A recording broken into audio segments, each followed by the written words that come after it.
Hello my lovely viewers, আসসালামু আলাইকুম। বাংলাদেশি মাম London. এখন সকালবেলা, অনেক সকাল। আমি আজকে 7টার মধ্যে বাসা থেকে বের হবো। আজকে তো ফ্রাইডে, আমি তো বাসায় থাকি, কিন্তু আমার সেই হসপিটালের জবটা আছে, সেজন্য আমি রেডি হব এখন। গতকাল রাতে খুব ভালো ঘুমও হয়নি, তারপরও যেহেতু সকালে যেতে হবে,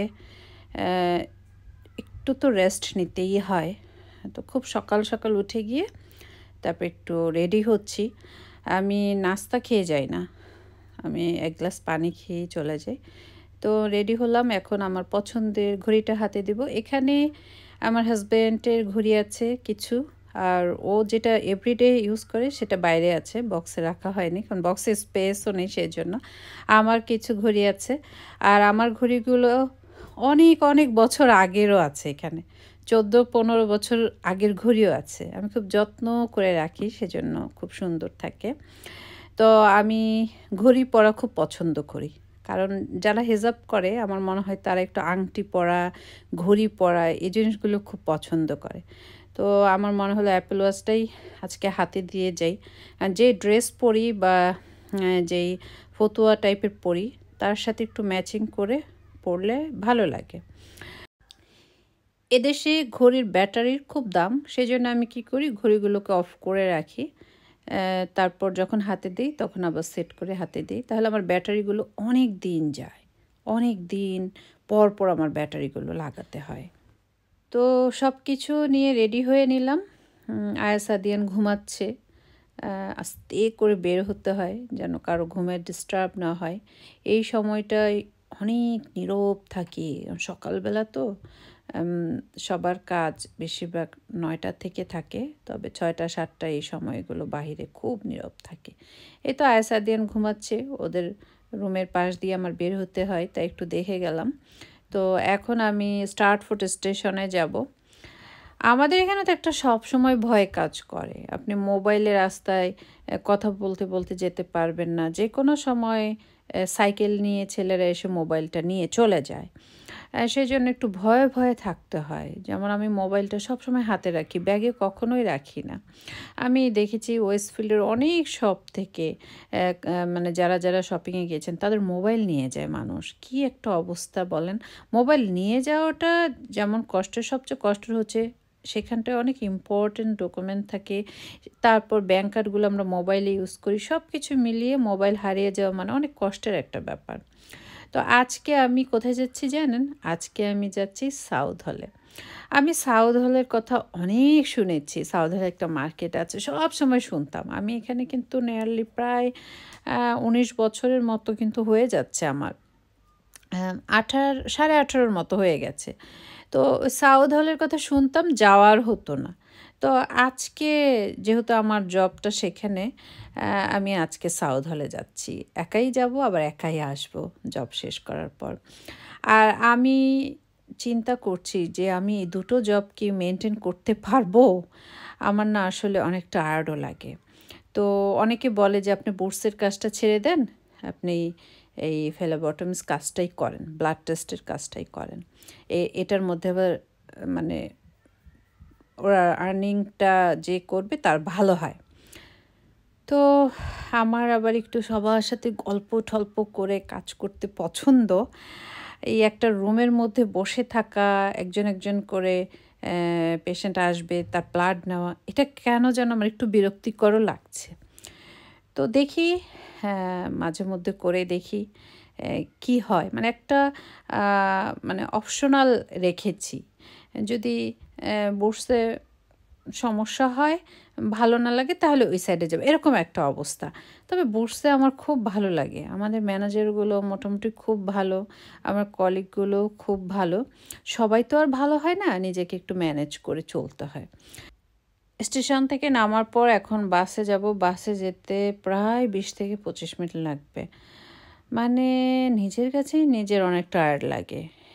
যে বন্ধের দিন, মানে আজকে তো আমার জব নেই, আজকে আমার বন্ধের দিন, আবার সেই ভোরবেলা উঠে, মানে আপনি যদি 7টায় কোথাও যেতে চান, আপনার কিন্তু প্রিপারেশনটা থাকবে ভোর 5টা থেকে। তো ঘুমে তো একটু সমস্যা হয়। আর ট্রেনে ঘুমাবো, এলিজাবেথ লাইনের এমন একটা অবস্থা, কখন যে আপনার গন্তব্যে পৌঁছে যাবে আপনি বলতে পারেন না, তাই ঘুমিয়েও শান্তি নেই। ফাইনালি চলে আসছি আমার সেই ক্লিনিকে, আজকে কাজ। তো এই রুমেই আজকে পেশেন্ট দেখবো অনেকগুলো, প্রায় 25-এর মতো আমার দেখতে হবে। আমার অনেক সাহস ছোটোবেলা থেকেই, আমি এগুলোকে ভয় পাই না। এখানে আমাদের সব কিছু আছে ব্লাড নেওয়ার জন্য, যা যা দরকার। আর এখানে পেশেন্টের নাম থাকে, তাদের অ্যাপয়েন্টমেন্ট লেটার থাকে, সেগুলো দেয়। বাংলাদেশে এইসব জব কোনো জবই না, ঠিক না? কিন্তু এদেশে এগুলো খুবই মানে ইম্পর্টেন্ট একটা জব। সাহস লাগে, ট্রেনিং নিতে হয়, পড়াশোনা করতে হয়, অনেক কিছু করতে হয়। তো আমাকে অনেকে বলে, আপনার কি ভয় করে না? আর আমার এখানে যারা রুগী আসে, শুধু তো এখানে না, আমি আরও অনেক ক্লিনিকে, হসপিটালে কাজ করেছি, আমাকে বলে তোমার ব্যবহার খুব ভালো, তোমাকে আমাদের খুব পছন্দ। তো কি আর বলবো বলেন, মানুষের যেহেতু পছন্দ। আর আমাকে বলে আমার এখানকার ডাক্তাররা যে তুমি কি ভয় পাও না? আমি বলি না, আমি ভয় পাই না। আমার মনে হয় যে আমি মানুষের অপারেশনও করতে পারবো, আমি যদি ডাক্তার হতাম আমি খুব ভালো একজন সার্জন হতাম। বলে কি বলো? আমি বলি হ্যাঁ, আমার এগুলো খুব ভালো লাগে, আমি এনজয় করি।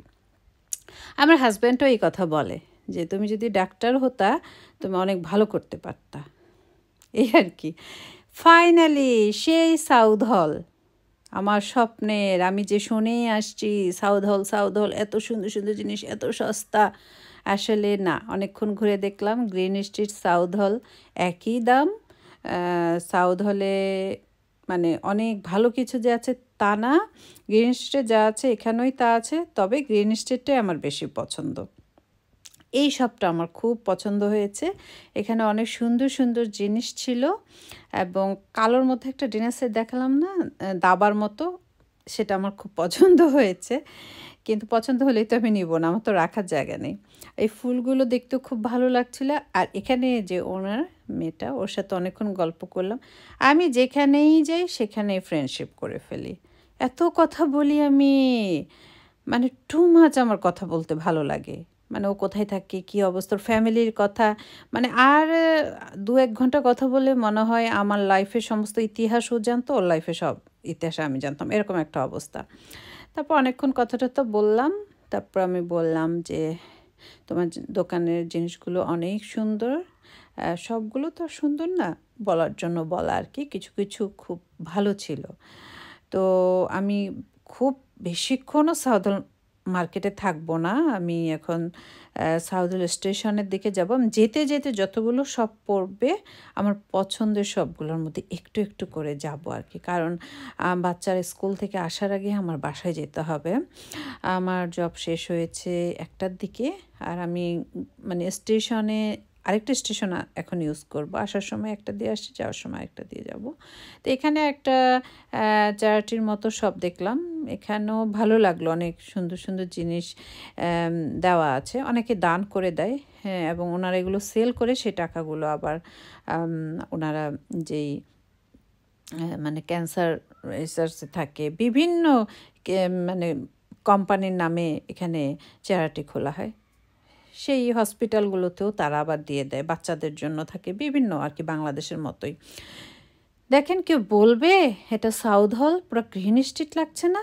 এই শপটা আমার খুব পছন্দ হয়েছে। মানে আপনার মনে হচ্ছে একটা শপ দেখেন, টিপের পাতা, প্রথমেই টিপের পাতা। সাউথ হল হচ্ছে ইন্ডিয়ানদের এরিয়া, সব ইন্ডিয়ানরা এখানে থাকে। শুধু ইন্ডিয়ান না, অনেক রকম শিখ, অনেক টাইপের মানুষ। আর আমার রুগীগুলো বেশিরভাগ ছিল ইন্ডিয়ান। আর এক একটা রুগী মাঝে মধ্যে তাদের মাকে নিয়ে আসে, উনি নিজেও অনেক বয়স্ক, 65 কি 70, উনি ওনার মা 90-95, ওনাকে নিয়ে আসে ধরে ধরে। তখন না আমি এত আপসেট হয়ে যাই যে দেখো ওনাদেরও মা আছে, আর আমার মাটা কত অল্প সময়ে চলে গেল। খুব কষ্ট হয় সেই সময়টায়। আর ওনারা কী সুন্দর ওনার মাদের ধরে ধরে ধরে ধরে নিয়ে এসে কাঁপতে কাঁপতে আসে। তারপর আমি ব্লাডটা নেওয়ার পর আবার সুন্দর করে ওনারা চলে যায়। তবে কিছু কিছু তো প্রবলেম থাকেই। আপনি যখন এই কাজ করতে যাবেন আপনার অনেক সাহস তো অবশ্যই লাগবে, কিছু কিছু সেন্সিটিভ জিনিসপত্র আপনার মেনে চলতে হবে, কথা বলতে হবে অনেক কাস্টমারদের সাথে, হাই হ্যালো আর্টিফিশিয়াল হাসি দিয়ে অনেক কথা বলে ওনাদেরকে ম্যানেজ করে রাখতে হবে। তা না হলে অনেক কাস্টমার অনেক রুড হবে, এমনও আছে আপনার নামে কমপ্লেন করে দিতে পারে। সেক্ষেত্রে অনেক সময় জবও চলে যায়। অনেক সমস্যা, অনেক কিছু নিয়ে অনেক কিছু চিন্তা করে তারপর জব করতে হয়। একটু গোল্ডের শপেও দেখলাম এখন ইউকেতে, মানে শুধু ইউকে না, পুরো ওয়ার্ল্ডেই গোল্ডের এখন খুব হাই প্রাইস চলছে, যেটা মানে বলে আর বোঝাতে পারবো না, এত হাই প্রাইস। তবে গোল্ডের শপে আবার যান, দেখবেন মানুষের ভিড়, মানুষ যে কী হারে কিনে, এত টাকা যে কই পায় আমার মাথায় কাজ করে না। অনেক ভিড় থাকে গোল্ডের দোকানে। তো সবজির একটা দোকান দেখলাম, অনেক ভালো লাগলো। এখন আমি সাউদাল স্টেশনে চলে আসছি। দেখেন সাউদাল ইন্ডিয়ান এরিয়া, স্টেশনের মধ্যেও ইন্ডিয়ানদের শাড়ি পরা ছবি কি সুন্দর অ্যাড দিয়ে রেখেছে, দেখেছেন? যেমন হোয়াইট চ্যাপেলে বাংলায় লিখে রেখেছে, এরকম আর কি। যে যে এরিয়ার জন্য বিখ্যাত সেখানটায় সেই বিখ্যাত জিনিসপত্রই তারা রেখে দেয়, যেন মানুষ বুঝতে পারে যে এইটাই সাউথ ইন্ডিয়ানদের মার্কেট। আজকে আমি পানি খেয়ে আসছিলাম, পানি যে বোতলে নিয়ে আসবো ভুলে গিয়েছিলাম। আর ব্যাগে অল্প কিছু বাদাম ছিল, তো ট্রেনে অল্প একটু বাদাম খেলাম, কারণ বেশি খেলে আবার পানি খাওয়া ধরতে পারে। অনেকবার ভেবেছিলাম বাইরে কি কিছু খাবো, আবার মনে হলো যে না থাক, বাসায় গিয়েই কিছু খাইস, এখন আর টাকাটা নষ্ট করিস না। আর বাহিরের খাবার আমার অ্যাসিডিটি হয়ে যায়। তো আমি বাসায় চলে আসছি। বাসায় আসার পর আমি ড্রেস চেঞ্জ করে একটু ফ্রেশ হয়ে নিলাম। তারপর মনে হলো যে না, এখন একটা কিছু খাই। আর বাচ্চারা কিছুক্ষণ পর চলে আসবে, ওদেরকে তাড়াতাড়ি খাবার দিয়ে ওদেরকে আবার রেডি করতে হবে সুইমিংয়ের জন্য। সুইমিংয়ে বেচারারা যেতেই চায় না। আমি যে কত ওদের সাথে চিৎকার চেঁচামেচি করি, আমার নেইবাররা হয়তো বা ভাবে যে এই মহিলা এত পাজি। আসলে না, ওদের সাথে চিৎকার না দিলে ওরা এখন কথাই শোনে না। তো আমি এখন আমার নিজের জন্য একটা ডিম দিয়ে টোটিলা দিয়ে খাবার বানিয়ে খেয়ে ফেলবো। আদ্রিতা বাসায় আছে, ও চাইলে আমার কাছ থেকে 1-2 পিস খাবে, ও পছন্দ করে। আর আয়াস আদিয়ান আজকে একাই আসবে স্কুল থেকে। ওরা আসলে আমি আয়াসকে ভাত দিয়ে দিব, ভাত খুব পছন্দ করে। আয়াস এখন আর হাবিজাবি খেতে চায় না, ওকে ভাত আর মুরগির গোশতের তরকারি দিলেও বেশি খুশি হয়, আর বড় মাছ থাকলে। আর আদিয়ান হচ্ছে ওকে শুধু নাগেট, ওকে ভাজা পোড়া দিতে হবে। আবার নাগেট এখন এয়ার ফ্রায়ারে দিলে হবে না, বলেই দেয় দেখো এয়ার ফ্রায়ারে কিন্তু দিও না, তেলে ভেজে দাও। ছোট মানুষ কিন্তু বুড়া বুড়া মানুষের মতো খাবারের রুচি। তো এখন আমি অনিয়ন, তারপর টমেটো, তারপর পেপার মানে ক্যাপসিকাম, এগুলো সব কেটে রেডি করে নেব। তারপর আমি প্যানের মধ্যে এটাকে ভেজে খেয়ে ফেলবো। সাথে 1 কাপ গ্রিন টি, মানে মেন্ট টি, সাথে মিন্ট লিপ নিয়ে তারপর সেই চাটার সাথে খাবো। আজকে মোটামুটি কষ্টই গিয়েছে, মানে যাতায়াতের জন্য, আর ঘুম প্রপার হয়নি, সেজন্য। তাই ভাবলাম যে আজকে কিছু কাজ করে রাখি, কালকে একদম বাসায় একটু ভালোভাবে রেস্ট নিতে পারবো। তো কালকে আবার নতুন করে আজের জন্য আরেক জায়গায় দৌড়াতে হবে, সেটা আবার কালকের ব্লগই নয় আপনাদের সাথে শেয়ার করব। আর আজকে ওয়াশিং মেশিনে সব কিছু দিয়ে দিব, যেহেতু আজকে শুক্রবার। ওরা যখন সুইমিং থেকে চলে আসবে, সুইমিংয়ের ড্রেসগুলো ভিজা থাকে, স্কুলের ড্রেস, আমার জবের ড্রেস, আমার হাজব্যান্ডের কাপড় চোপড়, মেয়ের সব কিছু 2-3 বার একদম ধুয়ে রেডি করে ফেলবো। তারপরের দিন মানে রুটিন ওয়াইজ কাজগুলো করে ফেলি, যার ফলে হয় কি সব কিছু সুন্দরভাবে করে ফেলতে পারি। আমি এখন 2টো ডিম ফেটিয়ে নিচ্ছি। যদি ডিমগুলো ছোট ছোট হয় সেক্ষেত্রে 3টা নিলে ভালো হয়, কারণ কি ডিম যত দেওয়া হয় সেই খাবারটার অত ভেঙে যায় না, নষ্ট হয় না, ডিমের পোরটায় রুটিটাকে হোল্ড করে রাখে। তো 2টো ডিম নিয়েছি আর ভালো মতো ফেটিয়ে নিচ্ছি। তারপর একটা প্যান নিয়ে নিলাম, এর মধ্যে আমি এখন একটু অয়েল নিয়ে নিচ্ছি অল্প করে। কুকিং অয়েলটাই দিচ্ছি, কারণ অলিভ অয়েলটা বাসায় শেষ হয়ে গিয়েছে সেজন্য। তো তেলটা ভালোভাবে গরম হয়ে গেলে এর মধ্যে আমি ক্যাপসিকাম, টমেটো আমি রেড অনিয়নটা ইউজ করছি। আমি অনিয়ন কাঁচা খেলে আমার অ্যাসিডিটির প্রবলেম হয়। আমি অল্প করেই দিচ্ছি। আর অনেকে অনিয়ন পছন্দ করেন। আমি অনিয়ন খুব পছন্দ করি, কাঁচা অনিয়ন। কিন্তু আমি খেলে দেখা যায় আমার অ্যাসিডিটি একটু বেড়ে যায়। সেজন্য একটু অল্পই খাই আরকি। তো ক্যাপসিকাম, টমেটো আর অনিয়নটা দিয়ে দেওয়ার পর তারপর কিছুক্ষণ চুলোর জালের উপরে রেখে এর উপরে আমি ডিমের মিশ্রণটা দিয়ে দেব। আর রুটিটা যেই মাপের সেই মাপেরই একটা প্যান নিলে হবে। বেশি বড় প্যান নিলে আবার দেখা যায় ডিমগুলো একদম বেশি বড় হয়ে গেল, আপনি তখন উল্টোতে আপনার কষ্ট হয়ে গেল। তাই একদম ছোটোর মধ্যে একটা এরকম প্যান নিয়ে নিলেই কিন্তু জিনিসটা ভালো হয়। আমার যেহেতু কয়েক আকারের, কয়েক সাইজের এরকম প্যান আছে, সেক্ষেত্রে প্রবলেম হয় না। যখন যেটা দরকার সেটা দিয়ে আমি বানিয়ে ফেলতে পারি। তো রেড অনিয়ন মনে হচ্ছে যে ক্যাপসিকামের মধ্যে ছোট ছোট করে একটু দিয়ে দিই, তাহলে খেতে ভালো লাগবে। কারণ মাঝখানে থাকলে দেখা যায় মাঝখানের অংশে অনেক সময় কামড় দিলে সব জায়গায় পড়বে না, সেই জন্য ছোট ছোট করে একটু দিয়ে দিলাম।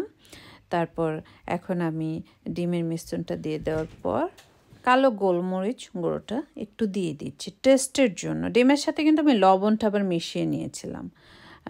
মাস্ট লবণ টেস্ট করে দিলে খেতে ভালো লাগবে।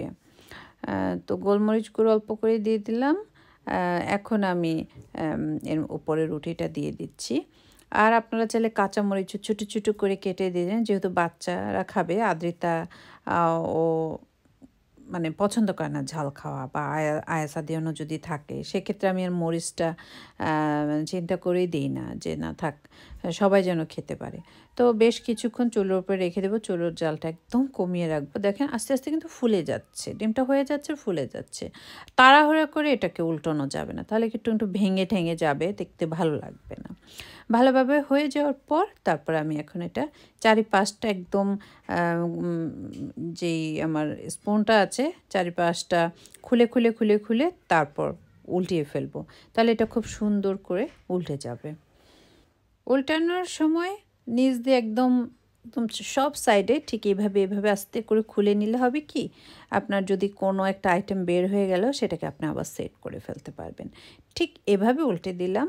আর বাকি দেখা যাচ্ছে না যে সাইডে একটু ডিম সরে গিয়েছে, সেটা আপনি হাত দিয়েও সেট করে দিতে পারবেন।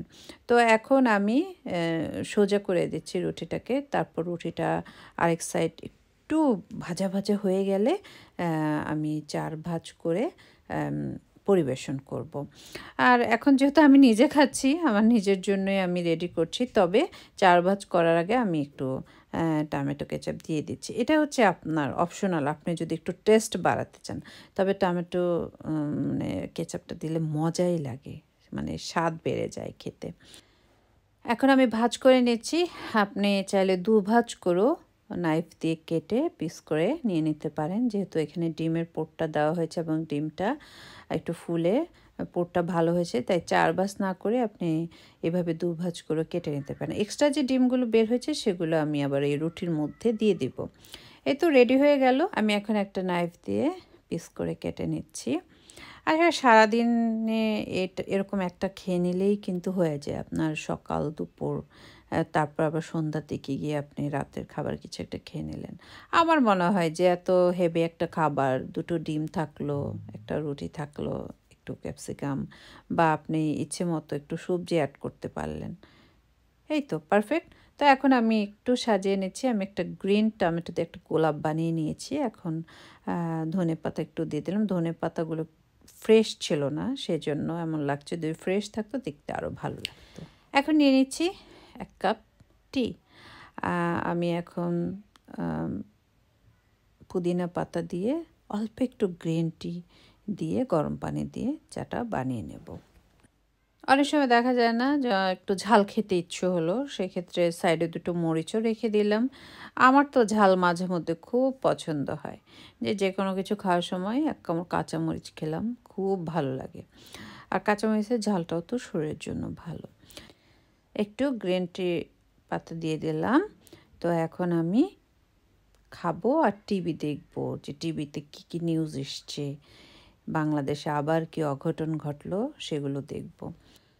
তো তোফাজ্জল নামে একটা ছেলেকে মেরে ফেললো। অনেক বেশি কষ্ট পেয়েছি, অনেক দোয়া করেছি এতিম একটা ছেলে, আল্লাহ যেন ওকে বেহেশতের সর্বোচ্চ পর্যায়ে নিয়ে যায়। মানুষের হাতে ওর মৃত্যু হয়েছে, অবশ্যই শহীদি মৃত্যু। ওর মানে চেহারাটা শুধু ভাসে, এত সুন্দর একটা চেহারা। আসলে বাংলাদেশটা জানি এখন কেমন হয়ে গেল, অনেক কষ্ট লাগে। একটা সাজানো গোছানো দেশ, আইন শৃঙ্খলাটা আসলে খুব স্ট্রং করা দরকার। তা না হলে আমরা যারা প্রবাসী আছি আমরা গেলেও কিন্তু নিরাপত্তা সেরকম পাবো না। যাক, আল্লাহ ভরসা। আল্লাহ অনেক মায়ের বুক এই কোটার জন্য খালি করেছে। ওদের সবার জন্য দোয়া করি। শুনলাম অনেক অনেক পুলিশকেও মেরে ফেলা হয়েছে, মানে সব কিছু মিলে খুবই একটা খারাপ অবস্থা। সবাইকেই ভালো রাখুক, এতগুলো স্টুডেন্ট, সব কিছু মিলে আসলে খারাপ লাগছে যে কী থেকে কী হয়ে গেল এত সুন্দর দেশটা। তো বাসায় বাচ্চারা আসার পর ওদেরকে খাবার দেওয়ার পর ওদেরকে রেডি করিয়ে এখন সুইমিংয়ে নিয়ে যাচ্ছি। ওরা তো আর যেতে চায় না, ওদের সাথে একদম চিৎকার চেঁচামেচি করে তারপর আমার ওদের রেডি করাতে হয়। আমি টায়ার্ড থাকি, কিন্তু কি করব, বাচ্চাদের জন্য তো একটু দৌড়াতে আমার হবেই, সেজন্য আর কি যাওয়া। তো আদিয়ান, হ্যাঁ আয়াস, আমরা সবাই সুইমিংয়ে যাচ্ছি। আয়াসকে আজকে বললাম, ও সব সময় সুইমিং ড্রেসের ওপর আবার মানে নর্মাল প্যান্ট আর গেঞ্জি পরে যায়। আজকে বললাম বাবা আজকে অনেক গরম, আজকে আর পরার দরকার নেই, গাড়ির থেকে নেমেই তো সেই সুইমিং সেন্টারের মধ্যে কোনো সমস্যা নেই। তো আমরা চলে আসলাম, ওদের সুইমিং করা শেষ হয়ে গেল। এখন আমরা ওদের হেয়ার ড্রাই করার পর বাসায় চলে যাব। বাসায় গিয়ে কিচেনে একটু কাজ করব, ভাতটা একটু রান্না করব, একটু ডাল রান্না করব, তাহলেই কিন্তু আজকে হয়ে যাবে আমাদের। তো আমি গাড়ির জন্য পে করে তারপর এখন বাচ্চাদের নিয়ে বাসার দিকে যাব। আজকে ঠিক করেছি আমার হাজব্যান্ড জব থেকে আসার পর আমরা একটা মুভি দেখব। প্রাইমে একটা মুভি আসছে, কয়েকদিন ধরে দেখব করে দেখা হচ্ছে না, তবে মুভিটা সুন্দর। বাসায় আসার পর মনে হলো কিছুই রান্না করতে হবে না, অল্প করলে হবে। তারপর আবার মনে হলো যে না, এটা করে ফেলি। তো এই তো অল্প করে সব কিছু রান্না করে ফেললাম। তো এখন একটু ফ্রেশ হয়ে মুভি দেখব। প্রথম দিক দিয়ে আমার হাজব্যান্ড বলে সে আমাদের জীবন কাহিনী, তারপরের দিকটা আবার আমাদের সাথে মেলে না। প্রথম দিকটা ওর খুব নাকি কষ্ট লেগেছে দেখে। তো কিছুক্ষণ দেখলাম, দেখার পর আমারও ভালো লেগেছে। মাঝখানে আবার বিরতি দেওয়া হয়েছে, কারণ বাচ্চারা আবার পড়তে বসেছিল। পড়া শেষ করার পর ওদেরকে রাতের খাবার দেওয়ার পর আবার আমরা যে বাকিটুকু রেখেছিলাম সেই বাকিটুকু আবার দেখে। মুভিটার নাম ছিল শাদি মে জরুর আনা। ভালোই, মোটামুটি, মানে শেষের দিকটা বাংলা ছবির মতো করে ফেলেছে, তবে প্রথম দিকটা ভালোই লেগেছিল। তো আজকে এ পর্যন্তই। সবাই খুব ভালো থাকবেন, আমাদের জন্য দোয়া করবেন। আল্লাহ হাফেজ।